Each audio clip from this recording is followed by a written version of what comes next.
And welcome back to Cinemavino. Good to have you guys with us. It's a special Friday the 13th episode coming up in a few days. We're going to look at a... Summerween. Exactly. A special Friday the 13th experience with the 8th installment in the franchise, Jason Takes Manhattan. So, yeah. I don't know how many Friday the 13th there are in a year. Is there two? Are there two? Total? Yeah. In any given year, there's usually at least one. Yeah, I think for a while they were at a clip of like one per year. Yeah. And this Friday is Jason's actual birthday. June 13th. June 13th. Okay. Is the true birthday of Jason. Wow. Yeah. Interesting. So this was released July 28th, 1989. Oh. $14 million against a $5 million budget. Most expensive movie in the franchise at that time. At that time. But Still like a 200% return. Yeah. I keep forgetting. You look at that. I'm like, Travis, well done on the research. Just like, oh, wait, yeah, no. There's two things I know. Jennifer Lopez and Jason. But just Jason 8. Yeah. Yeah. Yeah. This was the highest, this is the most expensive film, but the lowest grossing. I just said that. Yeah. I want not the lowest grossing. I helped you with that. So we're drinking Manhattans. We're drinking Bullet Manhattan cocktails. Yeah. These are pre-made RTDs, I believe they call these. Ready to drink. Exactly. Ready to drink. All of the ingredients. I was thinking that there were cherries in here too, but I was wrong. There are not cherries in here. I don't think I would like it if there were cherries in there. Yeah, that'd be, yeah. It's a little much. Yeah. Yeah. Add those later. So BYOC. Exactly. But yeah, so for those of you at home, like a Manhattan's going to have rye whiskey, sweet vermouth, and a dash of Angostura bitters, and then garnished with a cherry. So I kind of read that as a whiskey version of a martini, kind of a cousin to martinis. And you can slap a little bit of that cherry syrup in there. Yeah. A little. I mean, If you want a little stank. Yeah. And I always do. I mean, it's just like a martini, like make it to your taste. There's a lot of room for you to experiment and do what you want. Get it how you like it. Quick question. Fuck is Angostura? Like, what are bitters in there? Angostura is the kind. It's a brand? digestif, right? Yeah. It's a type of bitters. Yeah. I don't think it's a brand. Yeah. It's something that supposedly like will make you flatulent if you have too much of it. Like Oh, great. Like we're in for a real treat. it's like It's kind of supposed to be- spices or ground up like star anise. Yeah, it's like star anise. It gives you the good toots. Star anise. Whatever. Well, I mean, for the rest of this podcast, I've heard it both ways. heretofore should be referred to as star anise. So, Gotcha.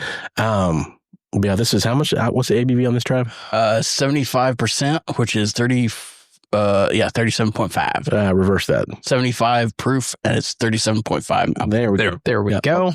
I'll go to Miss Barrett's apartment and check her out. My eyebrows were not up enough for 75%. Yeah.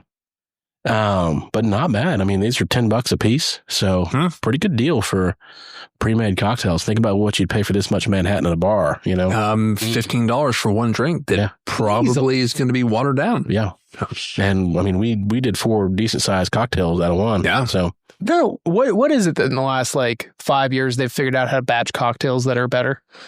Yeah. Because I feel like batched cocktails are kind of a thing now. You can kind of get them out of a tap, or you can get them kind of pre-made. you figure as rough as the last 5 years have been, they've got to come up with an advancement somewhere. They've got to be. The science has to have made some moves, Yeah. right? Yeah. So The cocktail scientists. Strides in chemistry. yeah, mixology is our big If advancement. anything, they put the mixologists out of the work. Yeah. They're gone. Yeah. I haven't seen a suspender in ages. Yeah. Yeah, or a beautiful beard on a hipster. A mustache, perhaps? Yeah. Mutton chops. Actually, Taylor got a sweet mustache for his vacation. Yes. I mean, it's grown back some, but I know. It looks Flavor Saver looks great. It does. I know. I might become a mustache boy. I'd like to donate some flavor to it. Well, it is Pride Month. Ooh. Yeah, you there at home by watching on YouTube. Keep the tape rolling. You're the swallows. You got a real treat. Something sweeter than you. So And just as dark. yeah.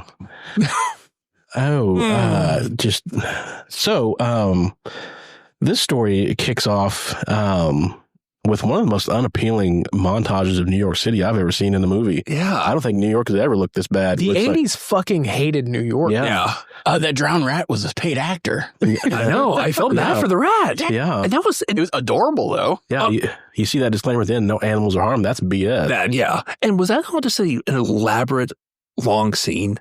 It's like I felt It's like still it was a a rat for- barrel I was of like, sludge. yeah, I was like, wow, we're just really focused on the sludge here. Yeah, that's what we call padding. Yeah, it's just like God. That song Mhm. had to keep that song going. Yeah. The soundtrack was fucking fire. They paid the rights for this song, and they were like, "We're going to use every minute." Yeah. of it. $5 million budget, about 2.5 was the songs. And at least $500,000 was hockey masks. So, but yeah, you got sludge, you got rats, you got toxic rats, you got junkies everywhere shooting up, and like Roving gangs, gangs, graffiti. youths with mohawks. Yeah, it's like this is a rough montage for New York. I mean, I know it wasn't great back in the day, but man, this looks like a hellscape. You know, This was pre-Giuliani. exactly. You know, he cleaned up the streets. He did something back in the day. It's amazing to think of now. All that sludge got stored in his head. Yeah. That's what jumped out when he started melting. It had to go somewhere. Yeah. You know, matter's neither created nor destroyed, so it all traveled there. Entropy is it's all sitting inside of Rudy Giuliani. Yeah, and every now and then it kind of comes out in the form of like it looks like makeup running. So, yeah. So then we cut to Lakeview, where the graduating class is going to celebrate with a cruise to New York City. Like you do. Mhm. Oh yeah, and you get all the archetypes here. You got the nerdy film student and the Joan Jett wannabe rock star, the nerdy girl. You got the jock who's also kind of the captain of the ship, which is a little odd. He's the son of the captain for no reason. Yeah, and has a good friend with him that we never meet until like Right. near the end. Right, He stands around a lot. Yeah. Yeah. That's where you know that they lost some pages of the script, probably coffee on them or something. They had to type them up against. Oh, we forgot this guy. It's fine. We could have cut 30 seconds of the rat. They had him doing lines, and his lines were like, "Oh no, it's the Jason." And so the editing floor just got all of his lines. Yeah. You got the the bitchy prom queen who pushes a girl overboard with technically attempted murder, I think. Yes. She was on cocaine. So. Yeah, it happens. Yeah. Lady Deathstrike, Kelly Hugh. Yeah. Who was also, I looked at this according to Wikipedia, was Miss Teen USA not long before this. Oh. So there you go. You got the asshole dad / uncle of the girl who's a terrible dad / uncle. Uncle, yeah. he's such an asshole. Dickhead. And You're going to park the boat here of all places? Yes. like that's his function in the script is to say something dickhead at every move. That's all he does. Yeah. It's like he was just the one you had to hate. Mhm. Yeah. And not to get ahead of ourselves, but the big character reveal is he pushed her into a lake when she was a child. That was her whole where all of her trauma comes from. Yeah. He was just like, oh, I was just trying to teach you to swim. I was trying to saved you. She had to get a good uncle. Shot up with cocaine. They said they needed more cane, and I was like, "Is that how it works?" Yeah. I don't know. It's crack cocaine. Look, I was never cool in middle school. So In 1989. I never got my needle on, but I don't know how drugs work. Yeah. But she had to get shot up with some cool drugs. Yeah. Do drugs. This was the peak of And then- just say no. And then also inadvertently caused the death of her favorite teacher, the only one that believed in her. Mhm. Right. Yeah. Yep. And then she was like, "You pushed me in the lake, you asshole." Yeah. I'm like, "You just caused the death of your teacher because you just ran into a fucking wall." Well, It happens. They didn't. They didn't mourn over her for too long. Yeah. again, some of those pages were lost. Yeah. Some of those got shredded accidentally. No. And the person I identified most with in this of all these archetypes was the creepy dude with the broom who always comes in the scene with the woman. You're all gonna die. It's like, I think he's the guy I relate to the most in the story. Yeah. You know, He was just hanging out. Jason Voorhees. It's like, He's come back for you. it's like, that's me. So the group sets sail, not realizing that Voorhees got accidentally electrocuted / revived by two horny teens with a boat anchor at the beginning of the movie. Yeah, Can I pause you there for 2 seconds? Hmm? Can you give us a little backstory? What happened to Jason to where he's now back on the bottom of the lake? right. So In like a where coffin? where we last left off, I think the last movie we podcast on was Friday the 13th Part 3. I think was the last one we did. Right. I think, yeah. So Third one, yeah. if you remember, he tangles with a bunch of a gang in a barn. Oh, yeah. And then yada, yada, yada, kills everybody, ends up getting killed by I don't know, a tree or something impaling him. And then the fourth one picks right back up, right? So they're hauling his dead body off to the morgue. along with the girl who was in the whole incident. Like, she was the whole hero of the third movie. He wakes up, body comes alive in the morgue, just like hand comes out, starts killing people. Yada, yada, yada. Corey Feldman ends up getting traumatized in the process of killing Jason. So Jason is dead-ish. 4. That's 4. Corey Feldman goes to an insane asylum situation in 5. So this is in 5. Jason dies in 4. Like, he's dead. He's dead. They call him dead. He's good. 5. Grave robbers? Yeah. So insane asylum in 5. There's a whole situation where one of the kids kills one of the other kids. Paramedics show up, yada, yada, yada. One of the paramedics was the parent of the kid who died, dons the Jason mask, goes on a killing rampage. Everyone thinks it's Jason Voorhees. Finally, mask reveal happens. This was supposed to be a whole turn where they were going to do like a trilogy of non-Jason killers. And 5 was not... Went over like fucking lead. It was bad. Like a lead balloon.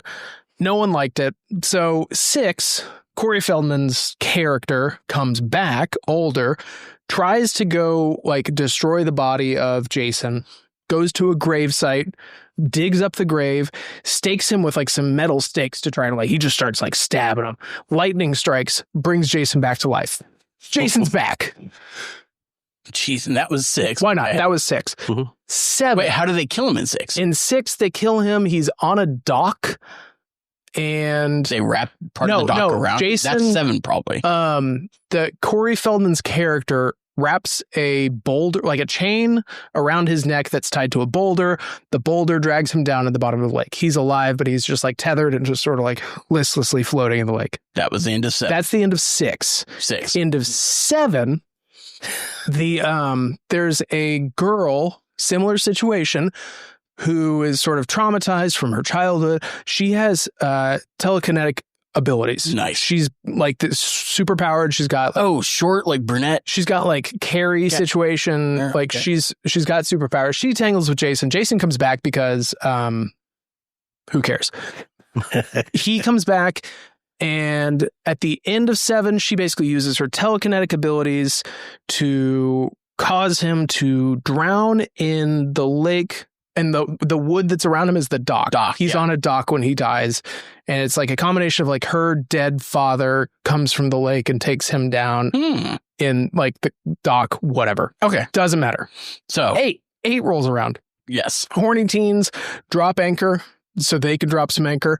They hit 3,000 volts.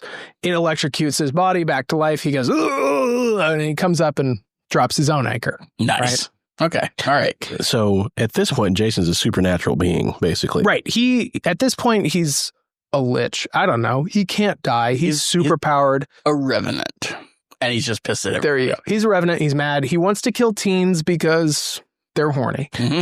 And so the scene where the guy, the black sidekick, is boxing him, like, if you haven't done any damage with the first 20 punches, what are the next 20 punches? That was an awesome That scene. was only one of 2 scenes honestly, I knew about this. 100%. That is scene. Mm-hmm. Yeah, that one I knew of without. Yeah, and then of course I knew the hockey mask scene when you're like, well, what scene? He lifts it up. No, where he comes in and like he sees the billboard and he turns. It was like those were the only 2 I remember. The one I remember was when he kicks the boombox. Now I think I only remember that from really like flippantly kicks it from like the trailers and stuff or like clips that I had seen. I was like, yes, of course. But Jason didn't take Manhattan. No, the last like 10 or 15 minutes, he was there for just a skosh. Oh, he's there for maybe the last 10% of the title of this movie, and I have this in my notes, should be Jason Takes a Really Sucky Cruise. Oh yeah. So I don't know, man. I'll talk about that. That was an elaborate cruise for that many people. Yeah. What is the geography of what's the lake? the geography of the boat. I need J.R.R. Tolkien to come back and draw a fucking map. This boat's like the fucking TARDIS. It's tiny on the outside. Yeah. And it's cavernous on the outside. Nobody ever found the dude in the sauna. They had a DJ room. They had a sauna, a DJ room, a boxing gym. Yeah. And it was like, or whatever room that was. And just, and you're telling me this, the lady with the guitar couldn't find JJ. The guitar room? Yeah. She just has to play in a fucking cavernous, like stairwell. Room or whatever. Yeah. I was like, there's no guitar room? Clearly, JJ had a thing for the dweeb with the camera. She was like, no, you shouldn't go with the other gal. That was also on a script page that got lost. Yeah. JJ, I would take that. Justice for JJ. Yeah, but I agree. What is the geography that this lake somehow gets them to Manhattan, but there's enough of a waterway that they get fucking lost at sea? Yeah. How? Yeah. What is the... Yeah. It's a storm. What fucking canal? These kids are in for the storm of their lives. And it's going to be a big storm. Like, you're all gonna die. Yeah, it's like, don't you do this for a living? And it was like if you were a captain, like, aren't you worried about this? When you'd be like, I don't know if we should do this, man. It's a pretty big storm. But no. Although the old guy was technically an admiral. He wasn't even a captain. That is true. Yeah. He was moving on to other ships. Is Crystal Lake like a lesser Great Lake? Is it just around there somewhere? Like, whoops. It's actually a sea. It's a tiny Adriatic Sea. Well, hold on. Can I just say that this was actually supposed to be 2 different scripts? This was 2 scripts that the guy originally wrote. They're going to break it up into 2 movies. They just made them kiss. One where they were on a boat. He wanted it to kind of be like an Alien type situation where like they're on a ship. Jason's going around just like killing people. They can't really address it because they're all spread out all over the place. The other one is where they put him in Manhattan. They're like, we want to get him out of this stupid camp. We get him out of this camp. Put him in Manhattan. Do some real damage. Yeah. Obviously, those are not 2 complete movies, so they just sort of smashed them together. No. Well, it gave me real Dracula Voyage of the Demeter vibes, where it's like somewhere there's the killer and you can't get off the boat. And, yeah. But hopefully, I mean, and the Dracula, though, he didn't like go after a bunch of junkies and muggers at the end of it. I don't think you can say that. Yeah. That we know of. London could be a little rough. So, the group rows in life rafts to Manhattan. Singular raft. Yeah. And parked it in a terrible place. This is the best of all the places you can park. Where the dog Toby was hiding in the lifeboat the whole time. Yeah. He took his own boat. I checked the runtime. This was at 67 minutes into the film. We have reached New York. Manhattan. Yeah. So about roughly 2/3. Yeah. Solid. So, I'll give you my rating and then you guys talk amongst yourselves. Also, once they got there and were immediately accosted by 2 punks. Oh, yeah. That just proceeded to take the girl and give her free drugs. And everyone was just like, you know what? We better not do anything. Yeah. It's safer if we just let them have her. Yeah. And then they just pump her full of cocaine. Cocaine? If you're going to sedate her, that is the incorrect drug. Yeah. I'm not an expert, but that's not correct. I don't know. And then they shot Jason several times, which I was very excited about. Well, and that's what I was like, when I was watching it, like, are they about to make, I'd never seen this, Jason the hero? Oh. Like, are they like, hey, he's going to go save that girl? Kind of. And I was like, oh man, like, that's a kind of a twist I didn't see happening. And I'm like, oh yeah, no, we're done with that. Yeah. And I was like, that would have been kind of cool. Nobody's going to kill this girl. Yeah. I was like, now I'm the hero. Yeah. Also, why did they have to put out the cigarette and the egg yolk? That was so gross. They look good. Because it's New York. Yeah. I love a good diner. Yeah. I know. They bring diners back. Yeah. I mean, or dives or whatever. Yeah. Or drive-ins. Yeah. Drive-ins, perhaps. Yeah. I'll take any component of Flavor Town at this point. So for me, this was name. Any component of Flavor Town. Exactly. This is a cliched story, stock characters, very predictable. To me, the way I describe this is like horror movie comfort food. You know? Oh yeah. You know, it's predictable. It's easy. You know, it's like, you know what's going to happen. This is like horror movie Long John Silver's. Yeah. / A&W. It's a little bit. Yeah, it's a little bit of both. Like the first part on the cruise ship is Long John Silver's. The second part in New York is A&W. 100%. It's like you're going to eat those hush puppies, and you're going to be like, "Damn, these are good." But then you're going to get to that fried fish, and fried chicken, and you're going to be really upset. The cod. 2 hush puppies, you're like, "Oh, these are good." Yeah. The 3rd hush puppy, you're like, "This is starting to be too much." No. Why is my tartar sauce curdling? No, I was going to say, it's like getting Long John Silver's and they forget your tartar sauce and your malt vinegar. Yeah. That's what it's like. These kills were soft. Oh, I know. The titties, You didn't see both at once. No. It was like side here, side there. I was like, they didn't have the budget to show both of them at once. But they did have the longest shot in the world of just the panning shot. Yes, and you got a butt cheek shot. I'm like, oh, that's really cool. Yeah, but I was like, why is this becoming a long So this was probably filmed because that's the point of this movie. Yeah, like 88. So I mean, I'm sure just cocaine was just nonstop. And I was like, apparently giving it away for free. Yeah, and so it's just like they are just really milking everything they can. Yeah. And I was like, yeah, and come on, teacher. And I was just like, he was involved for way too long. Yeah, and then that hand was just, one little hand. You doing? Yeah, I thought they were going to make him the good guy, where he was like, he was an asshole, but he does the right thing. Heart of gold, but like tough but stern. Yeah. No. He did. No, and this really hits all of like the 80s horror tropes, and it feels like they're trying to do it on purpose. It feels like they're just like, ooh, titties, ooh, violence. Well, and they were trying to make you feel things. It's like what I actually LOL. That's why I kind of like this movie is when the admiral and he was talking to the guy who was about to die, and he was like, "How old's your son?" He was like, 19 months. 19 months. Like, it's a good age. And I'm like, great age. Well, that kid's about to die. And I was like, is a kid gonna die? Why did you even bring that up? And it was like literally what?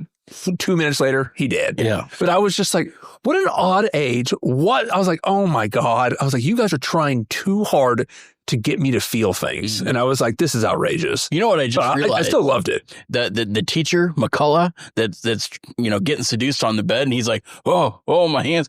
He reminds me of Chris Farley getting jerked off by a penguin in Billy Madison. He's like, like hands off. Yeah, didn't see that coming. Yeah, that's still the Halloween costume. Comparison. Chris Farley dressed as a bus driver getting jerked off by a penguin. That's gonna be my Wi-Fi password now. That's a long Wi-Fi password. It's very secure. One. Yeah. Oh, fuck! Someone's already taken it. What was the average age of the teenagers in this movie in real life? 26? Yeah, like 20s, like mid-late 20s. Yeah. Can we talk for 5 fiscal minutes about the fucking dilated pupils on that first guy that died in the lavender underwear on the first boat? Where he's like telling the story about Jason, and it's like, sir, what happened to your pupils? My friend, cocaine. Yeah. I thought those were periwinkle. Cocaine. Were they? I thought they're periwinkle underwear. I don't know. They reminded me of the lavender in Back to the Future. Yeah. Marty's wearing. Yeah. Calvin Klein. I know my undies. So I would give this a 3.5. That's where I'm rating one. Out of 10. 3.5? What about against other Jason movies and 80s slasher films? I haven't seen them all, but against that, on that scale, I would say a 6. Okay. So. Yeah. Okay. That's Sean, let's hear. I want to hear your official, like monocled. Honestly, monocled. I agree. I rated this a 4 out of 10. On my Letterboxd. Yeah, this is a rough one. It's a rough outing. It has no real plot. It just sort of meanders murder to murder. I mean, there's no connective tissue. There's nothing to make you feel anything. The main protagonist is just sort of there. Like, what do we care about her? Like, we spend no time with her. Yeah. And then at the very end, they're just like, you made me drown almost. Yeah, that's it. Yeah. That's the character development. And somehow the river of toxic sludge that gets released every hour in New York sewers takes him out. Like Jason, who is this just like an undefeatable force, just gets sludged. And that's it. He dies after this. He goes to hell. And it gets real convoluted after this. No spoilers. This is honestly the low point of the franchise that makes them want to like really... I mean, there's a lot of low points, but this is really the one that like they kind of hit rock bottom. But doesn't she you see the Stephen King Bob Dole. You see the Stephen King calligraphy pen, and you're like, well, Jason's going to get stabbed in the eye with that. She stabs him in the eye, and you're like, wait a minute. Canonically, we know that eye is like 2 inches down here. Yeah. Well, after she stabbed it, yeah, sure. Exactly. Also, what is the connection with her and Stephen King? Like, is she going to go on to be a writer? Yeah. We don't know. Yeah. Or care. Yeah, again. All we know copy is that Jason looks like the Toxic Avenger. He looks like toxic. Yes. I don't know. I mean, there are better Jason movies that have like less substance.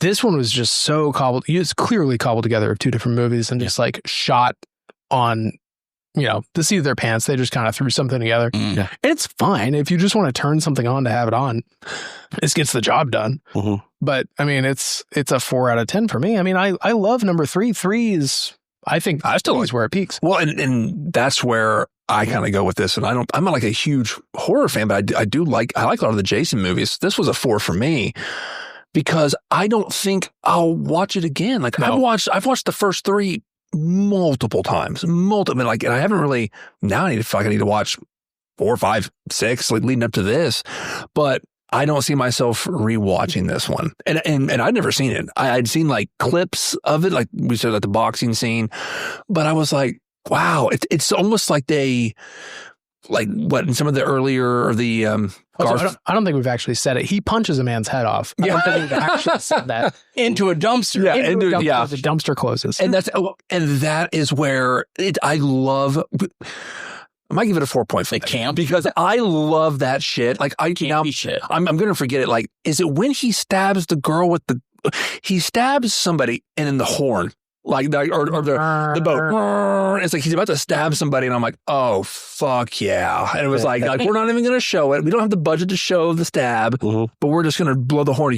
Oh, she's screaming, she's dead. We got it. I'm like, she did. Fucking love that. And I was like, that's from like, they almost just like gave up. And I was going to say, like, it's like the Sony Spider-Man situation. It's like, did they have to make this? Making movies? Yeah, it's like, did they have to make this just to keep the Voorhees franchise going? Yes. Yeah. Yes and no. So no, they didn't have to, like, it wouldn't revert back to somebody else if they didn't make one. But this was the last one made by Paramount before it went over to New Line Cinema. Okay. So this did, I don't know if this caused something that they decided to sell off the rights. Yeah, that's valid. Yeah. Or if there was some sort of deal in place that was like, if this doesn't get above XYZ. Because again, like you said, this was $5 million budget. That seems like a lot. It netted $14 million, which is not bad. Yeah. But if you go back and look at all the ones before this, almost just like line for line, each movie was like $2.5 million budget, $19 million gross, $3 million budget, $19 million gross. Like it was consistently netting like not huge numbers, but it was turning a profit, like a good like 500% profit. Yeah. So this wasn't ever like a big money-making venture, but it was enough to kind of keep making them. Yeah. I mean, well, that's the thing. I've said it on other podcasts is that the scary movies, it doesn't cost a lot for blood and explosions. That's all you need. And then a whole bunch of no-name actors. All you need is like people to spend 2 to 3 weekends being like, hey, let's go see the new Friday the 13th. And you put it near or around either Friday the 13th, some nebulous time, or close enough to a Friday October the 13th. in Halloween. You know what else came out this summer? Fright Night 2. Ooh. Yeah, this movie competed Weird. with Halloween 5, I think it was Nightmare on Elm Street 5 and Fright Night 2. And 89. And Ghostbusters 2 came out this year. That in 1980. Yeah. I don't think it was competing with Ghostbusters. Well, 2. no. So you're different market. So you're a 4. Yeah, 4.5, just 4.5 for punching off just because of like the weird campiness. But okay, so in terms of Jason movies, or with not the nostalgia bump, what would be the horror bump? Like it's a 4 across. I think, but think in terms of it's a campy, horror. It's a horror down. It's a minus down for horror. So I would say I didn't think it had. Yes. Yeah, in terms of horror movies, this one gets worse. The kills are weak. Yeah.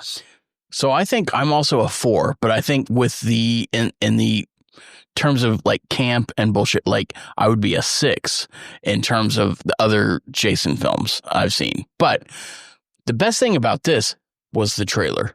Yeah, that's what I remember is Jason sitting there holding you see it, and the camera is panning into him, and they're playing New York, New York, when he's got Manhattan and doing that.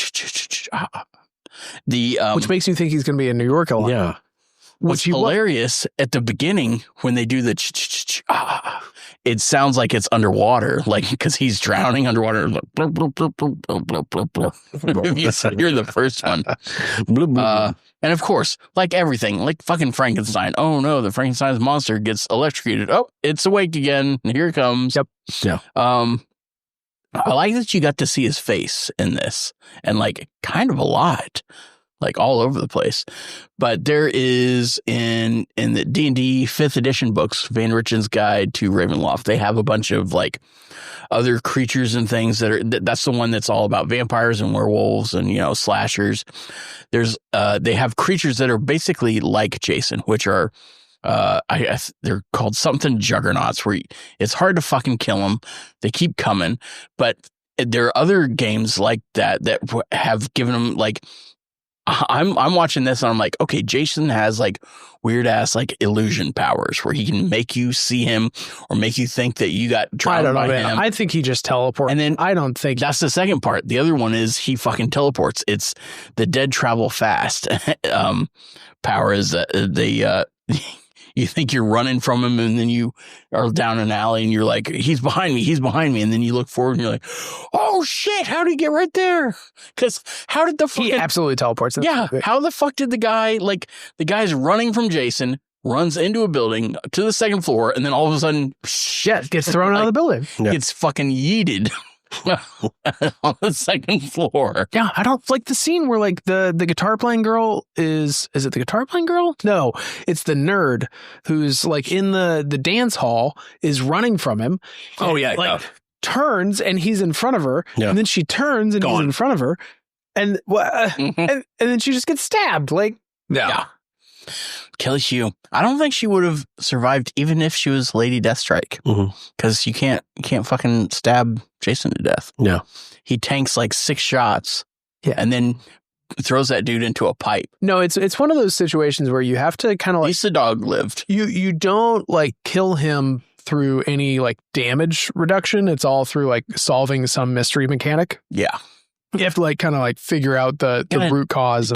Also, they left the fucking kid down there. Like I was like, hold on. Yeah. Are they going to wake baby Jason up and then like adopt him and be like, all right, we're going to raise you to be a good boy. Like they just left him down there in the sewers. Doesn't matter. He's going to hell. He's all right. Yeah. Yeah. In the next movie. At least he was wearing tidy whities. To be fair, I think he comes out of hell immediately. Like I think the movie, like if I'm remembering correctly, he immediately comes out of hell. Well, I'm watching that on Friday. On Friday, yeah. I recommend you either watch Jason Goes to Hell or number 5. Number 5 is fun. I think I stopped on 5. I think I stopped on 4. The second one with Feldman. Four is the one with Crispin Glover and Corey Feldman. Okay, I watched that one and at the end. 5 is the one where... I think 5 is where I left off. It picks up with Corey Feldman. I think he has like a little bit of like a mental break situation. And honestly, this was the one I was looking the most forward to because I was going to watch them all on HBO when they were out. And I was disappointed. Yeah. Yeah. There you go. So 4's all around. 3.5 from Todd. Yeah, 3.5. Yeah. So interesting. Yeah, hope you guys enjoy. So that's a pass for us for this movie. But no, you watch it. You still have to watch it. But I think if there's other ones on the day itself that you're better off watching. Yes. Yeah. So there are better ways to occupy your Friday the 13th. Other than taking Manhattan, which this movie does a poor job of. Right. So. Yeah. But yeah, it's been another episode of Cinemavino. Hope you guys enjoy your Friday the 13th. Watch something really good. We are going to be, by the time you hear this, in the middle of our Beatles series. So we've already done Hard Day's Night when you hear this, and then we'll be doing Help next. So Beatle. It'll be some good stuff. This is my wheelhouse, so it'll be fun. And I know Taylor is a big fanatic too. Yes. Neat. Good times. Great movies, only Drucker, and we will see you guys next time. Bye. Bye.